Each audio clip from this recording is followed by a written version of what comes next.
To those waiting with bated breath Margaret for that Thatcher, favourite the media embodiment of Britain's catchphrase, ruling the Conservative U-turn. Party, a I tough, have only determined, one thing to uncompromising say. leader who's made those U-turn personal if you characteristics want to. the hallmark of the present administration. To the suggestion that the government must change course, she had this to say. The ladies not for turning. Image plays a key role, one worked at by a major London public relations firm. When criticised for lacking the common touch, her well-publicised trips to the shops at election time portrayed her as an ordinary housewife.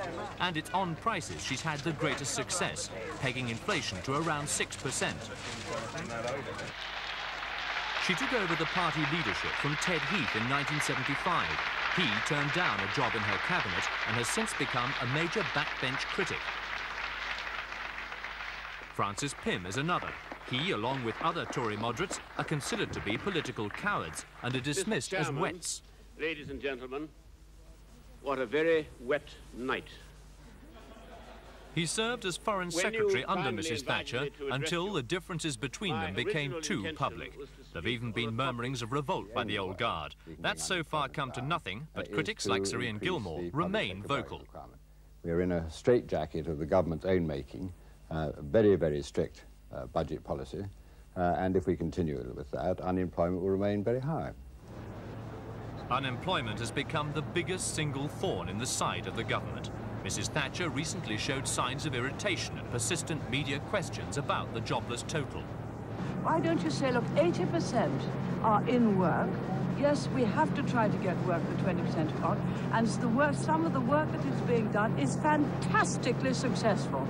Don't you think that's the way to persuade more companies to come to this region and get more jobs, as I want them, for the people who are unemployed, not always standing there as moaning minis? Now stop it. But what Mrs. Thatcher has not been able to stop is the relentless increase in unemployment. It stood at almost 2 million when she came to power and has since almost doubled.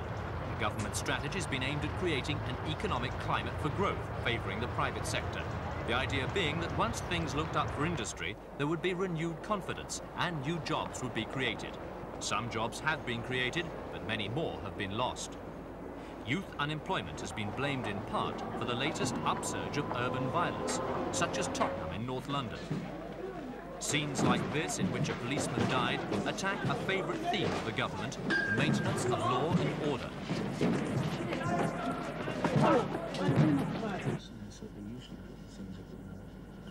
When Britain was shamed by the behaviour of its soccer fans at the European Cup final, resulting in 42 deaths, a firm government stand was expected.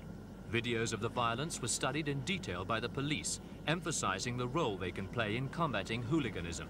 A number of prosecutions were assisted by the video technique, and with Britain banned from playing in Europe, the government, clubs and police turned their attention to improving crowd behaviour at soccer grounds in Britain.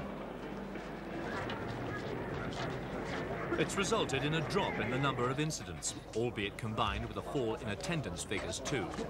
Much of the credit for that has reflected on the government and the firmness espoused by the Prime Minister, a firmness expressed again when she visited the customs section at London's Heathrow Airport.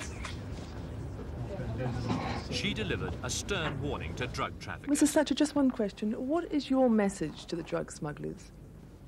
We're after you. The pursuit will be relentless.